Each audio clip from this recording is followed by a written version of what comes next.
نحمده ونصلي على رسوله الكريم اما بعد بسم اللہ الرحمن الرحیم السلام علیکم ورحمۃ اللہ وبرکاتہ۔ یزید کی اذیت ناک پیدائش۔ یزید کی پیدائش کیسے ہوئی؟ یزید جب اپنی ماں کے پیٹ سے باہر آیا تو اس وقت اس کی شکل و صورت کیسی دکھتی تھی؟ یزید کا باپ یعنی حضرت امیر معاویہ رضی اللہ تعالی عنہ کے پاس نبی کریم صلی اللہ علیہ وآلہ وسلم کی کون کون سی چیزیں تھیں؟ حضرت امیر معاویہ رضی اللہ تعالی عنہ موت کے وقت قبر میں ان چیزوں کو کیوں لے جانا چاہتے تھے؟ حضرت امیر معاویہ رضی اللہ تعالی عنہ کی وفات پر ان کے بدبخت بیٹے یزید نے نبی کریم صلی اللہ علیہ وآلہ وسلم کی وہ نشانیاں اور وہ چیزیں قبضے میں لے کر ان کے ساتھ کیا بے حرمتی کی، اس کا انجام کیا ہوا؟ حضرت امام حسین رضی اللہ تعالی عنہ جب آخری بار روضہ رسول پر حاضر ہوئے تو وہ کیسا منظر تھا؟ یزید حضرت امام حسین رضی اللہ تعالی عنہ سے سب سے پہلے بیعت کیوں کروانا چاہتا تھا؟ کیا وجہ تھی کہ حضرت امام حسین رضی اللہ تعالی عنہ نے یزید کی بیعت کرنے سے انکار کر دیا؟ حضرت امام حسین رضی اللہ تعالی عنہ کی یزید کے ہاتھ پر بیعت نہ کرنے کا امت مسلمہ کو آج تک کیا کیا فائدے حاصل ہوئے ہیں،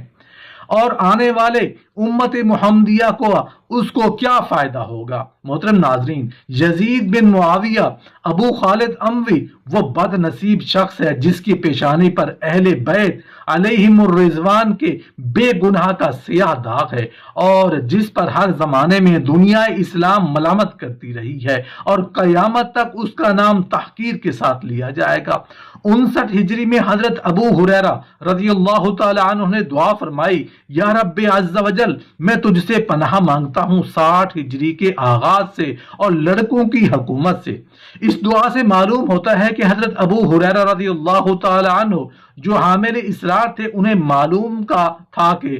60 ہجری کا آغاز لڑکوں کی حکومت اور فتنوں کا وقت ہے۔ ان کی یہ دعا قبول ہوئی اور انہوں نے 59 ہجری میں بمقام مدینہ طیبہ رحلت فرمائی۔ رویانی نے اپنی مسند میں حضرت ابو دردہ رضی اللہ تعالیٰ عنہ سے ایک حدیث روایت کی ہے، جس کا مضمون یہ ہے کہ میں نے نبی کریم صلی اللہ علیہ وآلہ وسلم سے سنا کہ نبی کریم صلی اللہ علیہ وآلہ وسلم نے فرمایا، میری سنت کا پہلا بدلنے والا بنی امیہ کا ایک شخص ہوگا جس کا نام یزید ہوگا۔ محترم ناظرین، حضرت امیر معاویہ رضی اللہ تعالی عنہ نے جب 60 ہجری میں بمقام دمشق لقوہ میں مبتلا ہو کر وفات پائی، آپ کے پاس نبی کریم صلی اللہ علیہ وسلم کے تبرکات میں سے ازار شریف، ردائے اقدس، قمیض مبارک، موئے شریف اور تراش ہائے ناخن ہمایوں تھے۔ آپ نے وصیت کی تھی کہ مجھے نبی کریم صلی اللہ علیہ وسلم کی ازار شریف، وردائے مبارک اور قمیض اقدس میں کفن دیا جائے، اور میرے ان اعضاء پر جن سے سجدہ کیا جاتا ہے نبی کریم صلی اللہ علیہ وآلہ وسلم کے منہ مبارک اور تراشہ ناخن اقدس رکھ دیے جائیں، اور مجھے ارحم الراحمین کے رحم پر چھوڑ دیا جائے۔ یزید بن معاویہ یہ بد باطن، سیاہ دل، ننگ خاندان 25 ہجری میں امیر معاویہ کے گھر میسون بنت بہدل کلبیہ کے پیٹ سے پیدا ہوا۔ نہایت موٹا، بدنما، کثیر الشعر، بد خلق، تند خو، فاسق، فاجر، شرابی، بدکار، ظالم، بے ادب، گستاخ تھا۔ اس کی شرارتیں اور بےہودگیاں ایسی ہیں جن سے بدماشوں کو بھی شرم آئے۔ عبداللہ بن حنظلہ ابن الغسیل رضی اللہ تعالی عنہما نے فرمایا، خدا عز و جل کی قسم، ہم نے یزید پر اس وقت خروج کیا جب ہمیں اندیشہ ہو گیا کہ اس کی بدکاریوں کے سبب آسمان سے پتھر نہ برسنے لگیں۔ محرمات کے ساتھ نکاح اور سود وغیرہ منہیات کو اس بے دین نے اعلانیہ رواج دیا۔ مدینہ طیبہ اور مکہ مکرمہ کی بے حرمتی کرائی، ایسے شخص کی حکومت جو پانی سے زیادہ خطرناک تھی۔ ارباب فراست اور اصحاب اسرار اس وقت سے ڈرتے تھے جبکہ عنان سلطنت اس شکی کے ہاتھ میں آئی۔ غلیظ باطن یزید نے دیکھا تھا کہ اس کے باپ امیر معاویہ رضی اللہ تعالی عنہ نے نبی کریم صلی اللہ علیہ وسلم کے تبرکات اور بدن اقدس سے چھو جانے والے کپڑوں کو جان سے زیادہ عزیز رکھا تھا، اور دم آخر تمام زور و مال، ثروت و حکومت سب سے زیادہ وہی چیز پیاری تھی، اور اسی کو ساتھ لے جانے کی تمنا حضرت امیر معاویہ رضی اللہ تعالی عنہ کے دل میں تھی۔ اس کی برکت سے انہیں امید تھی کہ اس ملبوس پاک میں محبوب ہے، یہ مقام غربت میں پیارا رفیق اور بہترین مونس ہوگا، اور اللہ تعالیٰ اپنے حبیب صلی اللہ علیہ وآلہ وسلم کے لباس اور تبرکات کے صدقے میں مجھ پر رحم فرمائے گا۔ اس سے وہ سمجھ سکتا تھا کہ جب نبی کریم صلی اللہ علیہ وآلہ وسلم کے بدن پاک سے چھو جانا ایک کپڑے کو ایسا بابرکت بنا دیتا ہے کہ حسنین کریمین اور آل پاک علیہم الرضوان جو بدن اقدس کا جزو ہیں، ان کا کیا مرتبہ ہوگا اور ان کا کیا احترام لازم ہے، مگر بد نصیبی اور شقاوت کا کیا علاج۔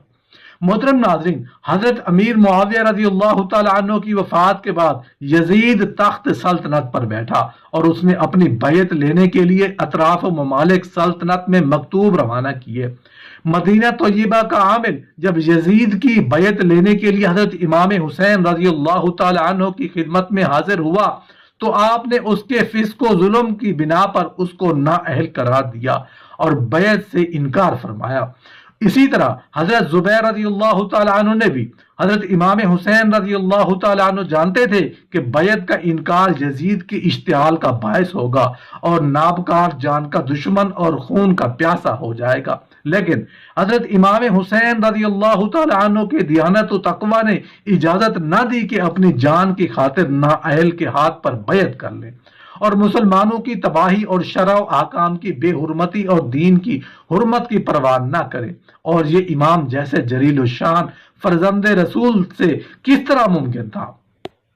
اگر حضرت امام حسین رضی اللہ تعالیٰ عنہ اس وقت یزید کی بیعت کر لیتے تو یزید آپ کی بہت قدر و منزلت کرتا اور آپ کی عافیت و راحت میں کوئی فرق نہ آتا، بلکہ بہت سی دولت دنیا آپ کے پاس جمع ہو جاتی، لیکن اسلام کا نظام درہم برہم ہو جاتا اور دین میں ایسا فساد برپا ہو جاتا جس کا دور کرنا بعد میں ممکن نہ ہوتا۔ یزید کی ہر بدکاری کے جواز کے لیے امام کی بیعت سند ہوتی اور شریعت اسلامیہ اور ملت حنفیہ کا نقشہ مٹ جاتا۔ ہم سب کو دیکھنا چاہیے کہ امام حسین رضی اللہ تعالی عنہ نے اپنی جان کو خطرہ میں ڈال کر مگر سمجھوتا نہ کیا۔ حضرت امام حسین اور حضرت ابن زبیر رضی اللہ تعالی عنہ سے بیعت کی درخواست اسی لیے پہلے کی گئی تھی کہ تمام اہل مدینہ ان کا اتباع کریں گے۔ اگر ان حضرات نے بیعت کر لی تو پھر کسی کو تعامل نہ ہوگا، لیکن ان حضرات کے انکار سے وہ منصوبہ خاک میں مل گیا اور یزیدیوں میں اس وقت سے آتش عناد بھڑک اٹھی اور بضرورت ان حضرات کو اسی شب مدینہ سے مکہ مکرمہ منتقل ہونا پڑا۔ یہ واقعہ 4 شعبان 60 ہجری کا ہے۔ محترم ناظرین، مدینہ سے حضرت امام حسین رضی اللہ تعالی عنہ کی رحلت کا دن اہل مدینہ اور خود حضرت امام حسین رضی اللہ تعالی عنہ کے لیے کیسے رنج و علم کا دن تھا۔ اطراف عالم سے تو مسلمان وطن ترک کر کے اعزاء و احباب کو چھوڑ کر مدینہ طیبہ حاضر ہونے کی تمنائیں کریں، دربار رسالت کی حاضری کا شوق دشوار گزار منزلیں اور بحر و بر کا طویل اور خوفناک سفر اختیار کرنے کے لیے بے قرار بنا دے، ایک ایک لمحہ کی جدائی انہیں شاق ہو اور فرزند رسول صلی اللہ علیہ وسلم سے رحلت کرنے پر مجبور ہو۔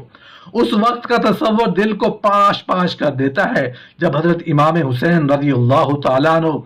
بارادہ رخصت آستانہ قدسیہ پر حاضر ہوئے ہوں گے اور دیدہ خون بار نے اشک غم کی بارش کی ہوگی، دل درد و من غم حجوری سے گھائل ہوگا۔